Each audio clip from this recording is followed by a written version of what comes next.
चलो रे चलो रे चलो चलो रे चलो रे चलो चलो जहाजपुर। जब जब शांति धारा होगी तो हमें उसका कितना प्रतिशत पुण्य हमारे खाते में आएगा, ए माता जी से मेरा शंका है। जी ने बहुत अच्छा प्रश्न किया है और ये प्रश्न वास्तव में जानने योग्य है।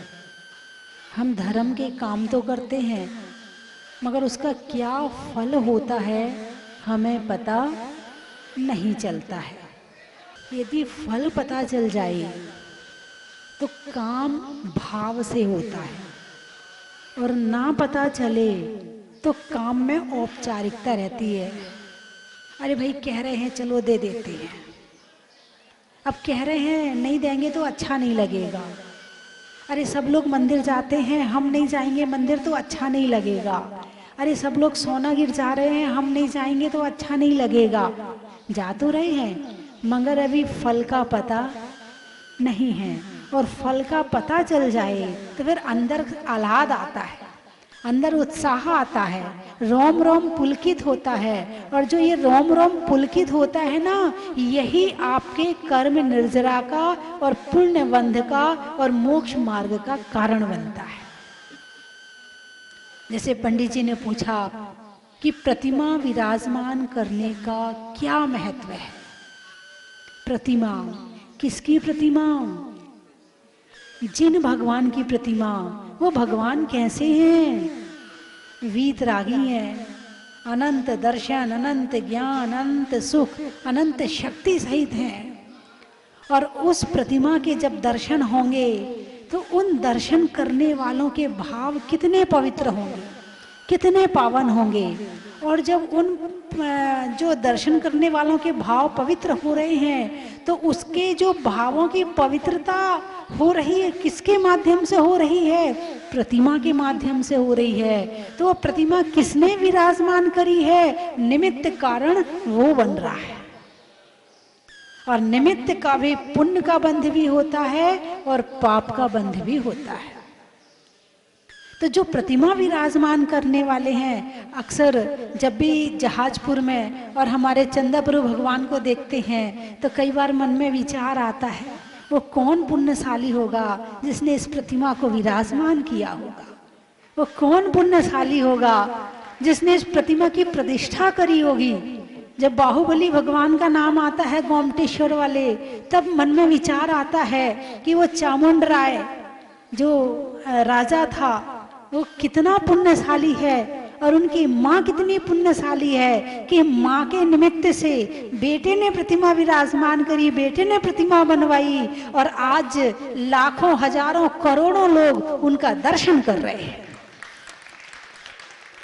ऐसे ही जो भी प्रतिमा विराजमान करता है तो निश्चित ही भाव कहीं ना कहीं जुड़ते हैं और जुड़ने के बाद ये विचार मन में आता है कि वो पुण्यशाली कौन होगा जिसने सोनागिर में इस पर्वत पर प्रतिमा विराजमान की होगी, मंदिर का कार्य करवाया होगा, इन 77 मंदिरों का निर्माण करवाया होगा। वो आज इस दुनिया में नहीं है क्योंकि देह नश्वर है, आत्मा अजर अमर है।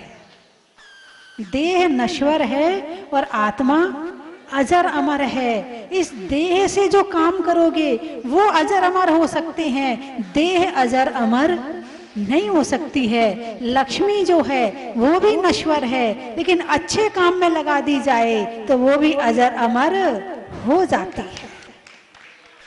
तो ऐसी प्रतिमा को विराजमान करना और हमारे पंडित जी की भावना है कि यहाँ पर सोने की शांति झारी हो, जिससे शांति धारा हो भगवान की। तो वो सोने की शांति धारा, भाई तुम्हारे घर में सोने का सामान है कि नहीं है? तुम्हारी चैन किसकी है? अरे बोलिए ना। तुम्हारी अंगूठी किसकी है? तुम्हारा हार किसका है? तुम्हारी तगड़ी किसकी है? अरे वाह, तुम्हारे कान के झुमके किसके हैं? सोने के हैं। तुम्हारी चीजें तो सोने की हो और जो प्रभु के ऊपर शांति धारा होगी वो झारी सोने की क्यों ना हो? हाँ या ना? अच्छा ये बताओ, होनी चाहिए कि नहीं होनी चाहिए? होनी चाहिए। तो कौन बनवाएगा? मैं सौधर्मेंद्र को बुला दूं क्या स्वर्ग से, हैं कि माता पिता को बुला दूं? दोनों यही बैठे हैं। हमारे मुनि श्रुतनाथ भगवान जहाजपुर के पंच कल्याणक के सौधर्मेंद्र और माता पिता दोनों यही विराजमान है। अपने कहते ना कि एक बार सौधर्मेंद्र जरूर बनना चाहिए और एक बार माता पिता जरूर बनना चाहिए। तो हमारे सौधर्मेंद्र और माता पिता दोनों यहीं पर बैठे हुए हैं। स्वर्ग के देवता आकर भगवान की भक्ति करते हैं। तो ये मान के चलो, तुम्हारे हाथ में सोने की अंगूठी है, ये हाथ तो सदा नहीं रहेगा। गले में सोने की चैन है, ये गला तो हमेशा नहीं रहेगा। यानी गले में सोने की चैन पहनोगे तो ये चैन तुम्हारे साथ अगले जन्म तक जाएगी क्या? जब शरीर नहीं जाएगा तो सोने की चैन कैसे जा सकती है? वंदामी वंदामी वंदामी। माता जी अभी इन दिनों में खास करके पिछले 5-6 साल में ये देखने में आया है कि पंच कल्याणक वगैरह जो प्रोग्राम अपने भगवान के ये करते हैं, वैसा लगता है जैसे कोई शादी के प्रोग्राम में जा रहे हैं। कोई अपने सब अपने अपने लोग बताने के लिए कि मेरा मान मेरा सम्मान ये होता है। इवन भगवान की जन्म जयंती के दिन, जन्म कल्याणक के दिन भी यही होता है। प्रोसेशन निकल रहा है, वही नाच गाना भक्ति। तो इसमें इसका क्या सिग्निफिकेंस है और इसमें अपनी आत्मिक शांति के लिए कैसे किया जाए कि दोनों ही चीजें उत्सव की तरह उत्सव भी मने पर आत्म शांति के लिए भी जरूर से कुछ चीज होए। ठीक है। बहुत लोग आजकल के बच्चों के मन में भी प्रश्न आता है। तो दो धारा है, एक ज्ञान धारा, अध्यात्म धारा और भक्ति धारा, दो धाराएं है ना। अध्यात्म धारा, जब ज्ञान धारा अध्यात्म धारा आती है तो स्थिर हो जाते हैं, स्थिर हो जाते हैं यानी ध्यान करते हैं, स्वाध्याय करते हैं, प्रवचन सुनते। अभी आप बैठे हो, बड़े शांति से प्रवचन सुन रहे, यहाँ आपकी नृत्य भक्ति कुछ नहीं चल रही है। क्या चल रहा है? ज्ञान चल रहा है।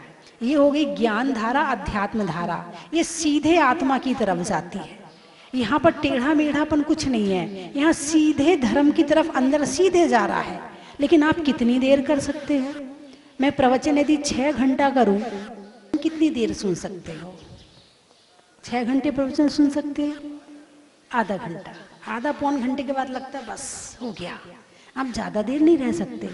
और अभी यहाँ पर संगीत चल रहा हो और भक्ति चल रही हो और थोड़ा नृत्य भी करवा दिया जाए, थोड़ी पूजा भी करवा दी जाए, कितने घंटे कर सकते हो? 6 घंटे 7 घंटे आराम से कर सकते हो, है ना। तो श्रावक और गृहस्थ अभी उतना वैरागी नहीं है, अभी रागी है। अभी राग के माध्यम से वो जितना धर्म कर सकता है, वो अध्यात्म के माध्यम से उतना धर्म नहीं कर सकता है। तो जैसा मन उसका शादी में लगता है, तो यहाँ जब भगवान के चरणों में आता, थोड़ा संगीत मिल जाए, थोड़ी पूजा मिल जाए, थोड़ा वैराग्य मिल जाए, थोड़ी भक्ति मिल जाए, तो उसका मन स्थिर हो जाता, वो कर सकता। उसे घर की याद नहीं आती है, उसे बच्चों की याद नहीं आती, वो कर सकता है। तो कहने का अभिप्राय ये है कि भक्ति भी धर्म करने का एक मार्ग है। क्या? अब हमारी भक्ति में और आपकी भक्ति में अंतर होगा।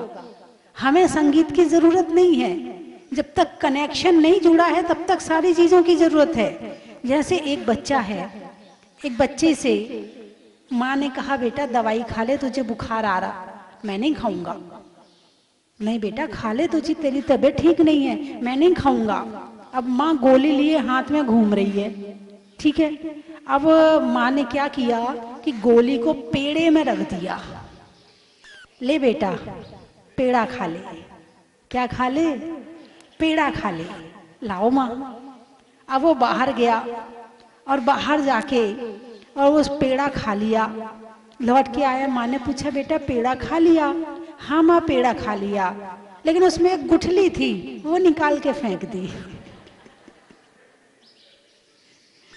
क्या? गुठली नहीं फेंकना है, भक्ति के साथ साथ अध्यात्म भी अंदर डालना है, भक्ति के साथ साथ ज्ञान भी अंदर डालना है। और भक्ति में नाम आता है सौधर्म इंद्र का, नाम आता है स्वर्ग के देवताओं का, कि जितनी भक्ति स्वर्ग के देवता कर सकते हैं उतनी भक्ति धरती के मनुष्य नहीं कर सकते हैं। यानी कि आप भक्तांबर पढ़ते हो ना, हैं? शब्द क्या है? भक्तांबर। इसका नाम किसने रखा भक्तांबर? अरे बोलिए ना। नहीं, आचार्य श्री ने तो नाम स्तोत्र बना दिया बस। अब हम क्या कहें उसको? तो जो उस स्तोत्र का पहला अक्षर है भक्तांबर, तो हमने उसको भक्तांबर कहना शुरू कर दिया। मुझे लगता है कि मानदुंग स्वामी ने तो उसे लिख दिया, हाँ, बस उसे लिखने के बाद में शायद नाम नहीं रखा होगा। उसका पक्का शब्द है भक्तामर प्रणत मौलि मणि प्रभाणा मुद्योदिकं दलित पापितमो वितानम। पहला शब्द है भक्तांबर, तो हमने उसको भक्तांबर भक्तांबर कहना शुरू किया और वो भक्तांबर हो गया। भक्तांबर शब्द का अर्थ क्या है? भक्त अमर, भक्त देवता। भक्त नर नहीं कहा, क्या कहा? भक्त अमर कहा। अमर यानी देवता हैं। देवता जितने रत्न बरसा सकते हैं, कुबेर बरसा सकता है एक मनुष्य को, उतने रत्न दे दिए जाएं। भाई भगवान का कल्याणक है, गर्भ कल्याणक, चल रत्न बरसा, और वो रत्न असली रत्न उस मनुष्य को दे दिए। अब वो मनुष्य बरसाएगा, क्या करेगा? उसे तो रख लेगा और नकली लेके आएगा, हाँ या ना? करेगा कि नहीं करेगा? भक्ति नहीं कर सकता, साधना कर सकता है मनुष्य, तपस्या कर सकता है, वैराग्य धारण कर सकता है, उपवास कर सकता है। भक्ति करता तो है, उतनी नहीं करता है। ऐसा नहीं कि नहीं करता, करता है। भक्ति भी एक माध्यम है भगवान के चरणों में धर्म करने का। जब तक हम जिनके माध्यम से हमें धर्म प्राप्त करना है, उनके लिए जब तक बहुमान नहीं होगा, उनके लिए जब तक श्रद्धा नहीं होगी, जब तक गुणगान नहीं हो, तब तक हम उनके गुणों को धारण भी नहीं कर पाएंगे, है ना? तो अब भक्ति में हम जन्म कल्याणक मनाते हैं, साक्षात जन्म कल्याणक नहीं मना पाते, लेकिन जब भी भगवान का जन्म कल्याणक तिथि आती है, हम लड्डू चढ़ाते हैं, हम पंच कल्याणक के माध्यम से भक्ति करते हैं। हाँ, भक्ति करो, मगर उसमें अहंकार ना हो, उसमें मान कषाय ना हो। जहां मान कषाय आ जाती है वहां दिखावा आ जाता है, देखो मैं, और जहां ये मान आ गया वहां भक्ति चली जाती है। भक्ति हो अंदर में, ऐसी हो कि अंदर में आह्लाद आ जाए। और भक्ति करने में बदले की भावना नहीं होती है कि हमने भक्ति में ऐसा किया है तो हमारे लिए भगवान तुम भी कुछ करो, हमने आपकी इतनी पूजा किया है, इतना दान दिया है, तो बदले में हमें भी कुछ मिलना चाहिए। जहां बदले की भावना आई वहां भक्ति चली गई। वहां जितना फल आपको मिलना चाहिए, अब वो फल आपको मिलने वाला नहीं है। नाच रहे हैं, भक्ति में आनंद आ रहा है, बस यही भक्ति का फल है। और क्या भक्ति का फल है? आप यहाँ बैठे हैं, प्रवचन सुन रहे हैं, अब आप कहो माता जी हमने प्रवचन सुने, कुछ मिलना चाहिए, हमें कुछ गिफ्ट मिलनी चाहिए। अरे बोलिए ना, हमने प्रवचन सुने तो आप पे एहसान किया ना। अरे बोलिए ना, आप एहसान मानो हमारा कि हमने आपके प्रवचन सुने। यदि हम आपके प्रवचन नहीं सुनते तो बताओ आप प्रवचन किसके लिए करती? एहसान मानो हमारा। अरे बोलिए ना, आपको प्रवचन सुनने में कुछ मिला कि नहीं मिला? मिला। आपने भगवान की भक्ति करी तो आपको कुछ मिला कि नहीं मिला? अभी हमारे यहाँ पर स्वधर्मेंद्र बन के अभिषेक किया, शांति धारा करी और दान दिया, तो बदले में कुछ मिला कि नहीं मिला? कि केवल दिया दिया? अरे बोलिए ना, जितना मिला है ना, जितना दिया है वो कम है। जो मिला है ना, जो दिया है वो उससे कम है। जितनी सामग्री तुमने चढ़ाई है ना, उससे ज्यादा भावों की शुद्धि हो गई तुम्हारी, उससे ज्यादा तुम्हारे भाव पवित्र हो गए, उससे ज्यादा तुम पापों से बच गए, उससे ज्यादा तुमने पापों का नाश कर लिया। यहां पर जो मिलता है ना वो दिखता नहीं है, और जो दिखता है वो मिलता नहीं है। भगवान के दो तरह के भक्त होते हैं। एक कहता है भगवान तुमने जो छोड़ा है वो मुझे मिल जाएगा। क्या क्या छोड़ा तुमने भगवान जी? क्या छोड़ा? सोना छोड़ा, चांदी छोड़ी है, घर छोड़ा, महल छोड़ा, मकान छोड़ा, बच्चे छोड़े, परिवार छोड़ा, बहू छोड़ा, बेटा छोड़ा, सब छोड़ दिया। आपने जो छोड़ा है वो मुझे मिल जाए। और दूसरा भक्त कहता है भगवान जो आपने पाया है वो मुझे मिल जाए। आप कौन से वाले भक्त हो? देख लो, सोच लो। भगवान के सामने खड़े होकर सबसे पहले क्या याद आता है? जो घर में गड़बड़ चल रही ना वो याद आता, भगवान बस ठीक कर दो, आपका एहसान मानेंगे। अरे तुम साक्षात भगवान की, परमात्मा की भक्ति करो, ये चीजें तो अपने आप मिल जाएंगी, ये मांगने की जरूरत नहीं है। यदि मोक्ष की भावना भाओगे तो स्वर्ग जो बीच में है ना वो तो अपने आप मिल जाएगा। स्वर्ग मांगने की जरूरत नहीं है, तुम तो मोक्ष की भावना भाओ। और मान का शाय रहित होकर, दिखावा रहित होकर, अकेले में बैठकर आप कैसे माला फेरते हो, और सबके सामने बैठकर आप कैसे माला फेरते हो? सब पूजा कर रहे हो तो कैसी पूजा होती है, और अकेले में पूजा करते हो तो कैसी पूजा होती है? जरा इन दोनों में अंतर समझ लेना, और फिर भक्ति को पैदा करना कि वास्तव में भक्ति है क्या। और ऐसी भक्ति करना कि सब भूल जाओ, दुनिया भूल जाओ, खुद को भूल जाओ, और फिर भक्ति करना तो समझना आपने भक्ति करी है। और सब कुछ याद रहा तो फिर भक्ति अभी नहीं हुई है। हम पूजा करते हैं तो जो जाप बोलते हैं वो ठोने में करना चाहिए या थाली में, या लौंग से करना चाहिए या पीले चावल से? भक्ति है, भक्ति में तो थोड़ा यहाँ वहाँ चलता है। यदि आपने ठोने पे किया तो और अच्छी बात है, नहीं भी कर पाए तो कोई बात नहीं है, और कुछ नहीं चढ़ाया और केवल भगवान को याद करके आपने जाप कर ली तो सर्वश्रेष्ठ है। यानी सामग्री चढ़ाते चढ़ाते भगवान को भूल जाओ तो पूजा नहीं हुई, और भगवान को याद करते करते सामग्री चढ़ाना भूल जाओ, पूजा हो गई। जब आप लोग विधान करते हो और यदि थाली में एक बादाम रखी है, ठीक है, और चढ़ाने वाले 4 हैं, तो जो पहले वाला अर्घ चढ़ा है क्या करते हो? उसको चढ़ा के कोशिश क्या करते हो कि बादाम पहले मैं उठा लूं।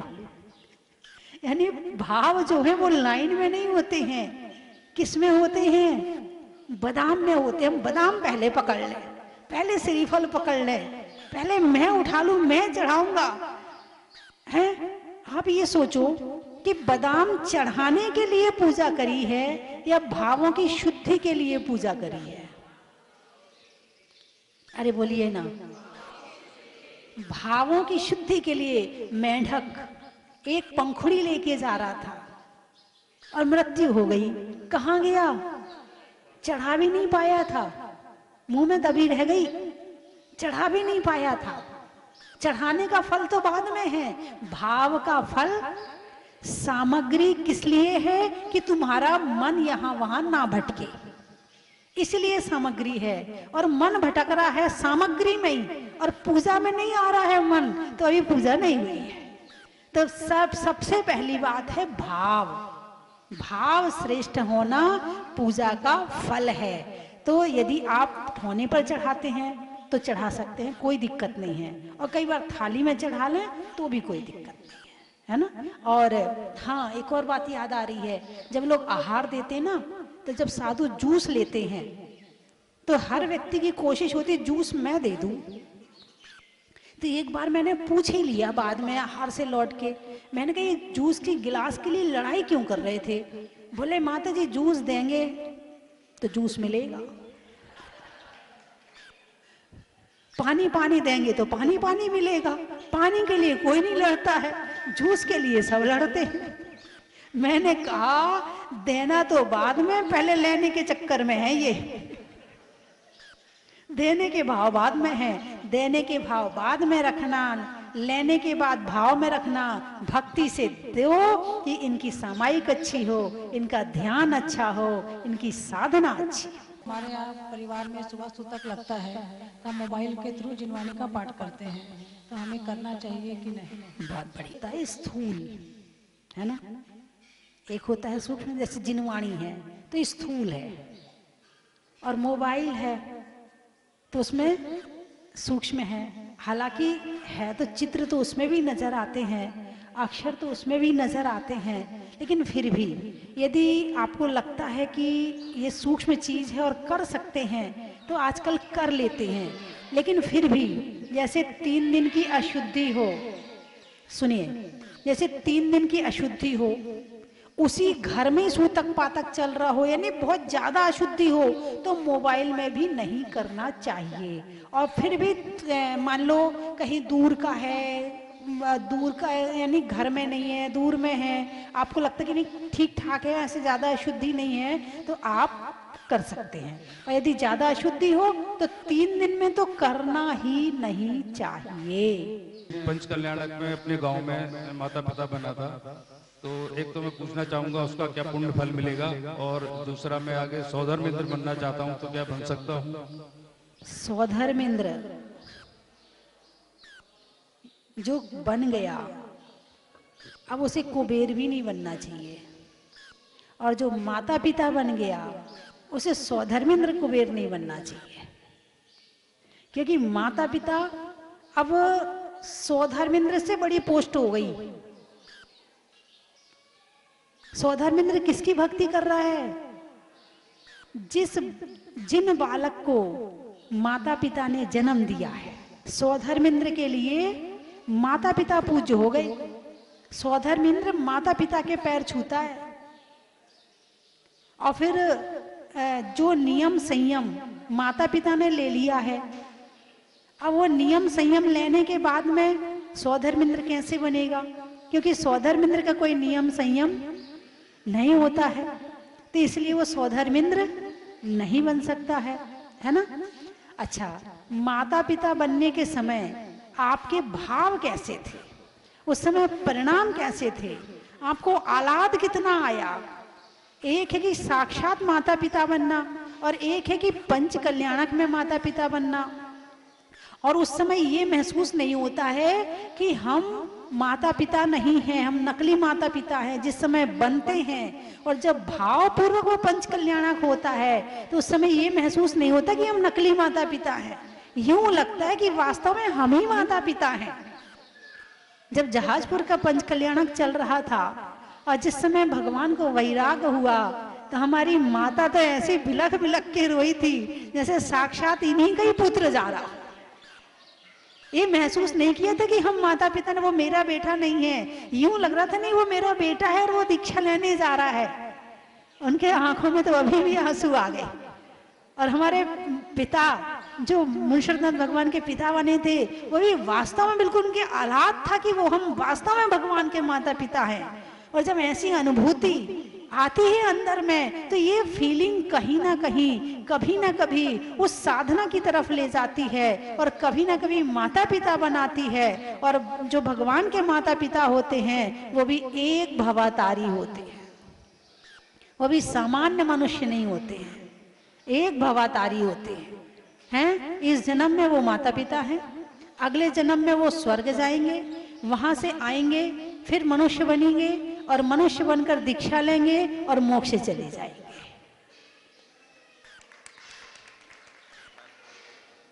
तो ये तो बड़ा सौभाग्य है कि भगवान को जो छू लेता है, जो समय जिन बालक होता है उसे जो कोई छू लेता है, उसके शरीर में कभी बीमारी नहीं होती, जो भगवान को साक्षात आंखों से देख लेता है उसकी कभी आंखें खराब नहीं होती हैं।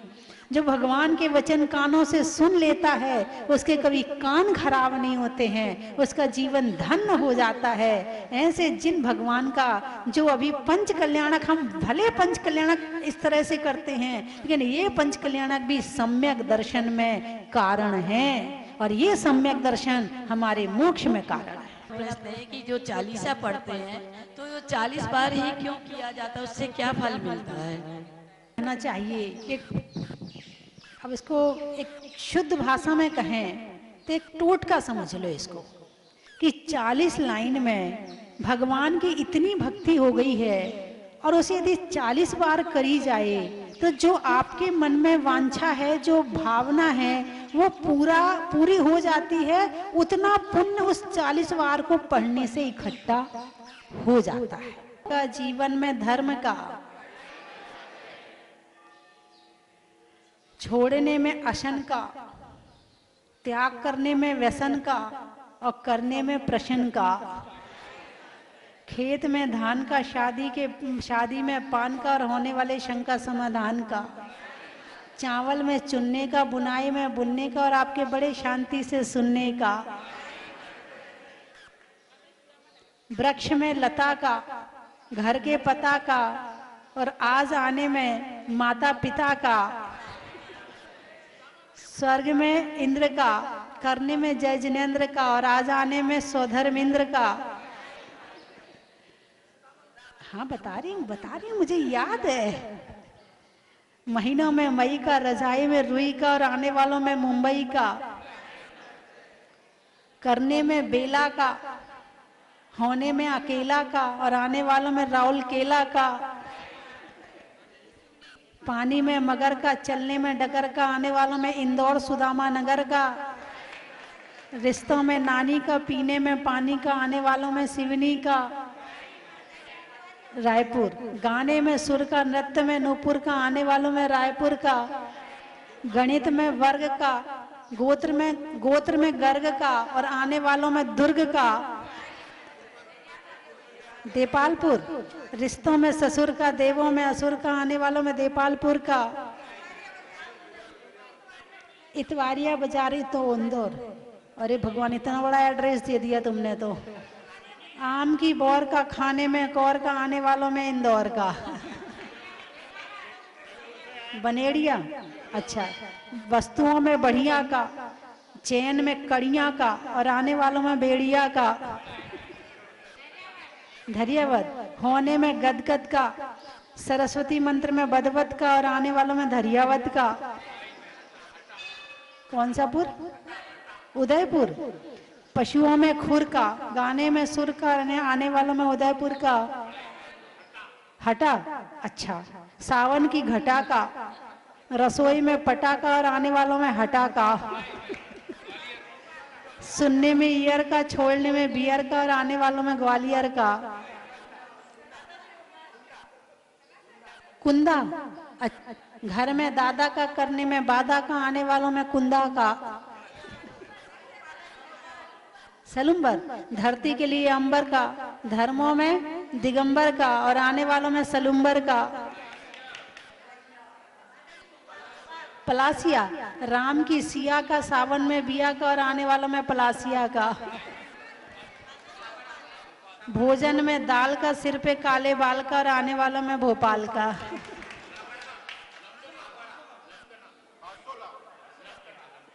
लमतना, पेड़ में तना का, गर्मी में पना का, आने वालों में लमतना का,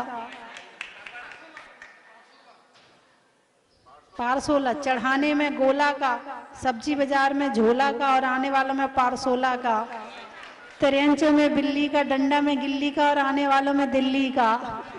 अच्छा, महाराष्ट्र, पूरे महाराष्ट्र का बता दूं? अच्छा, महाभारत में धृतराष्ट्र का, रहने के लिए भारत राष्ट्र का और आने वालों में महाराष्ट्र का।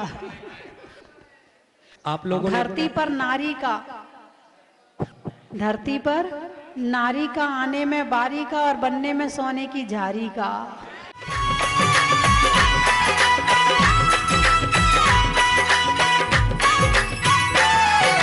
चलो स्वस्ति धाम, चलो चलो स्वस्ति धाम, चलो स्वस्ति धाम, चलो स्वस्ति धाम। जहाजपुर क्षेत्र पर आके मेरा मन बड़ा गदगद हो गया। श्री मुनि सहित भगवान की मनोहारी प्रतिमा के दर्शन करके मैं गदगद हो गया। जहाजपुर में हम लोगों को अभिषेक करने का सौभाग्य प्राप्त हुआ।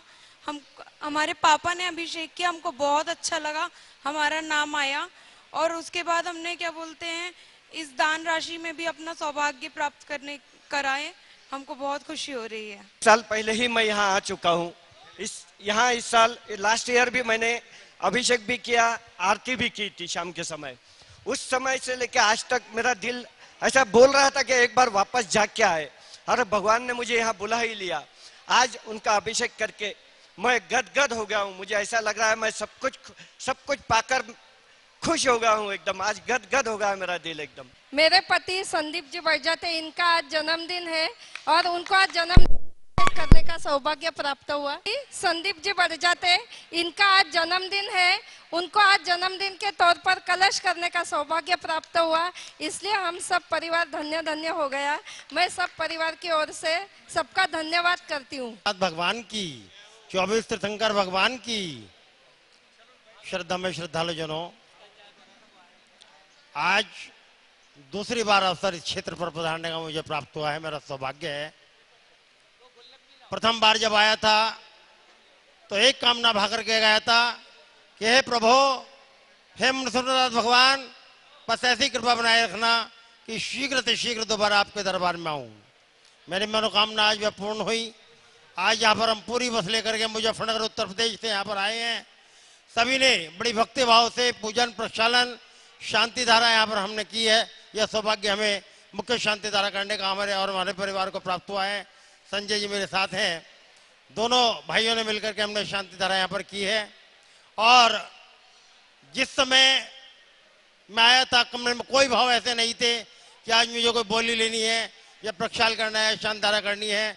लेकिन जैसे ही मैंने वस्त्रों को परिवर्तित किया, इस मंदिर की जिनाले में अपने कदम रखे, तकायक चूंकि पुरावादरणीय श्रद्धेय श्री जय कुमार जी जैन से पुराना परिचय है, इन्होंने जैसे ही बोली का कार्यक्रम प्रारंभ किया तो मन में भाव बने कि हे प्रभु, मैं और मेरा परिवार, मेरे इष्ट मित्र, हमारे पूरे परिवार जो बस लेकर के यहाँ पर आए हैं, उन सभी का सौभाग्य है कि आज हमें नृसिंहनाथ भगवान का सौभाग्य यहाँ पर प्राप्त हुआ है, आशीर्वाद हमें प्राप्त हुआ है।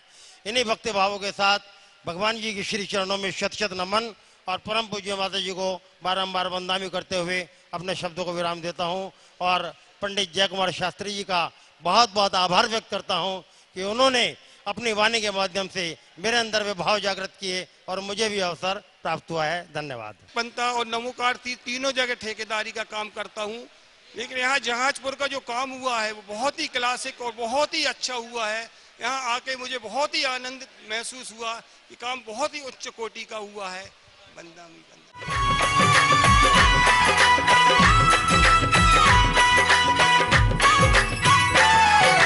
चलो स्वस्ति धाम, चलो स्वस्ति धाम, आओ स्वस्ति धाम, चलो स्वस्ति धाम, चलो स्वस्ति धाम।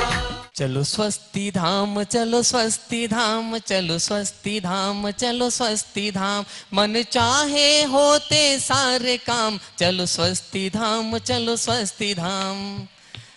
बंधुओं, मैं आपको सादर आमंत्रित करता हूं आने वाली शनि अमावस्या 14 अक्टूबर को आप यहाँ पधारे। भूगर्भ से प्रकटित चैतन्य चमत्कारी अतिशयकारी 1008 मुनीश्वरनाथ भगवान के मस्तक पर परम पूजनीय भारत गौरव गुरु मां गण्य स्वस्ति भूषण माता जी की संगस्था छुल्लिका अर्थमती माता जी के सत्संग पावन सानिध्य में बड़े बाबा के मस्तक पर 1008 कलशों से महामस्तक अभिषेक होगा। बंधुओं, वर्ष में एक या दो बार शनिवार और अमावस्या दोनों सहयोग मिलते हैं। महान पुण्य का उदय आता है, तब शनि अमावस्या के दिन मुनीश्वरनाथ भगवान के मस्तक पर अभिषेक शांति धारा का सौभाग्य मिलता है। तो बंधुओं, आपको कहीं भटकने की आवश्यकता नहीं है। आने वाली 14 अक्टूबर को जहाजपुर पधारे, भूगर्भ से प्रकटित बड़े बाबा के मस्तक पर अभिषेक करें, शांति धारा करें। अपने घर में रोग शोक आदि व्याधि को दूर करने के लिए शनि ग्रह बाधा को दूर करने के लिए, सुख समृद्धि के लिए बड़े बाबा के मस्तक पर शनि अमावस्या के दिन एक कलश करवाएं, शांति धारा करवाएं। इसकी न्योछावर राशि मात्र 5100 रुपए है। अब आपको कैसे पता चलेगा कि आपके नाम से शांति धारा हुई है? बंधुओं, उस दिन बड़े बाबा का जो अभिषेक होगा, शांति धारा होगी, उसका पारस चैनल पर सीधा प्रसारण होगा सुबह 8:45 से। तो आप सभी, मैं तो चाहता हूं आप यहां पर आए, बड़े बाबा का अभिषेक करें, शांति धारा करें। लेकिन यदि आप नहीं आ सकते हैं तो अपने नाम से एक कलश शांति धारा करवा सकते हैं, जिसकी न्योछावर राशि मात्र 5100 रुपए है। आप अपनी सूचना स्वस्ति धाम पर दे सकते हैं। धन्यवाद। रतन की थाल को सजाओ रे आज, रत्नों की थाल को भर लाओ रे आज। आओ आओ करे रे गुणगान आरती भगवन की। आओ आओ करे गुणगान आरती भगवन की। आओ आओ करे रे गुणगान आरती भगवन की।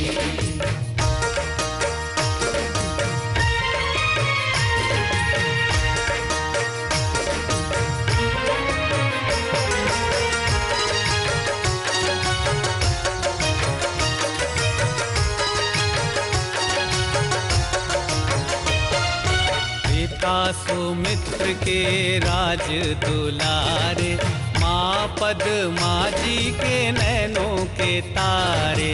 पिता सुमित्र के राज दुलारे, माँ पद्मा जी के नैनों के तारे। राजगृही में जन्म लियो आप, राजगृही में जन्म लियो आप। आओ आओ मनाए खुशी। अपने इस मानव भव को सफल बनाने का आपके जीवन में आया है अभूतपूर्व अवसर।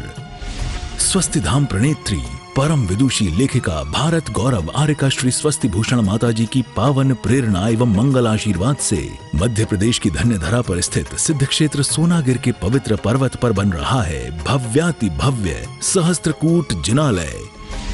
आप अपने व अपनों के नाम से एक प्रतिमा अथवा एक से अधिक प्रतिमाएं विराजमान कर सहस्त्र पुण्य के भागीदार बने। एक प्रतिमा की न्योछावर राशि 1,11,000 रुपए मात्र। अपनी स्वीकृति प्रदान करने हेतु दिए गए नंबरों पर शीघ्र संपर्क करें।